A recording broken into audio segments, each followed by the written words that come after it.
you can't solve this leetcode problem, you're definitely not ready for interviews, so lock in. Today we're doing leetcode 3, longest substring without repeating characters. You're given an input string and you want to find exactly what the problem name implies, the maximum length of a substring that contains only unique characters. So for example, if you have BB, ABC, BB, the answer is 3 because the longest consecutive sequence of unique letters is the substring ABC. Now whenever you see a problem where you're trying to search for substrings or subarrays, you should think about using a sliding window, which is exactly what we'll do here using a left and right pointer. The idea is that the window between these pointers represents a segment without duplicate characters, and we'll keep track of the maximum length that this window ever reaches as we slide it through the array. Let's say we have the string ABC, ABC, BB.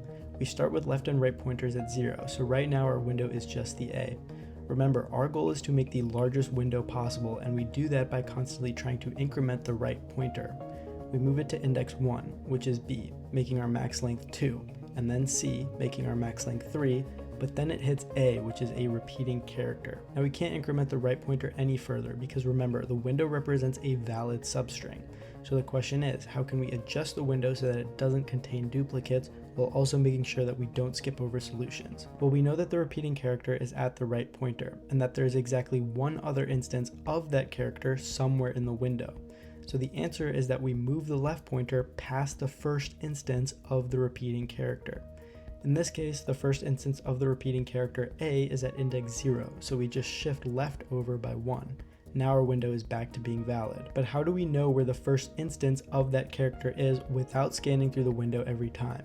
The answer to that is a hash map, which contains a list of all the characters we've encountered as well as the index that they were last seen at. So at the very beginning, we would have added A, 0 to the hash map, then B, 1, then C, 2, and then when we hit the repeating character, we can look up the last time it was seen, which was at index 0, and move our left pointer past it to 1. But now our hash map isn't accurate. We have to update the value for A to index 3 because that is the new last index it was seen at. Now we can go through the rest of the problem with this same pattern.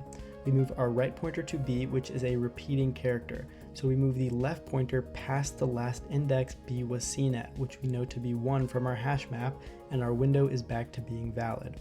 Then we also update the hash map by changing the value for B to 4. Then we increment the right pointer to C, which again is a duplicate, so we shift the left pointer past the first C and update the hash map again. Then we increment the right pointer to B, which is also a duplicate.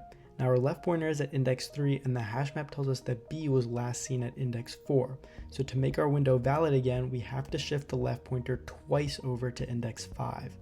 And again, we update the last seen entry for B to 6. Then we move the right pointer again to the last B, check the hash map to see if it's a repeating character, see that it is, and then we move the left pointer past the first instance of it, which was 6. And at this point, we have scanned through the entire array.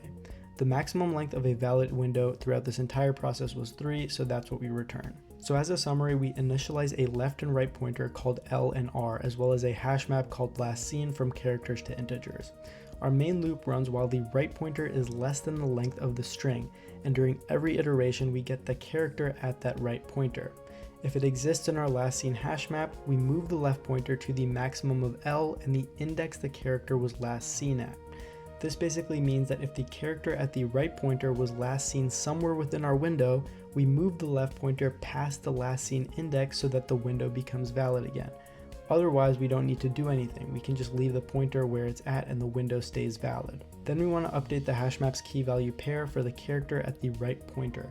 And if our new valid window is greater than max, we update max. And at the end, we can simply return what that max value holds. The time complexity of the solution is O of n, and the space complexity is O of m, where m is the number of unique characters in the string. And that's about it. Follow for more.